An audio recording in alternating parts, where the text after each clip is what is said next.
So today we're going to learn about split and join, right?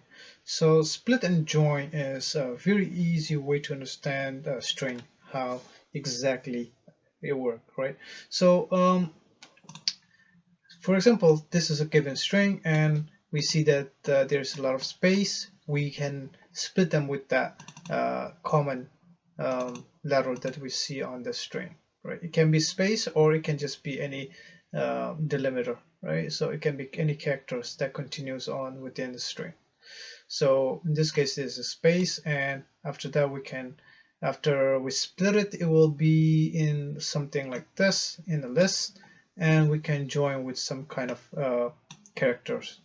In this case, we can call them, we will call them delimiter, right? So let's do it right here. So this is basically built-in function that we are trying to explore here. So return, and then we will just say dot join.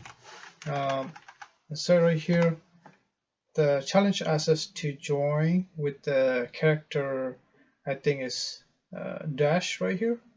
So we will join them with the dash, and we will split the line with the empty string. So it will be empty, basically a space, and we will join together with the dash. All right, let's try this, and let's return that and see if it's working correctly or not. So it did, and that's our answer for split and join. Yay.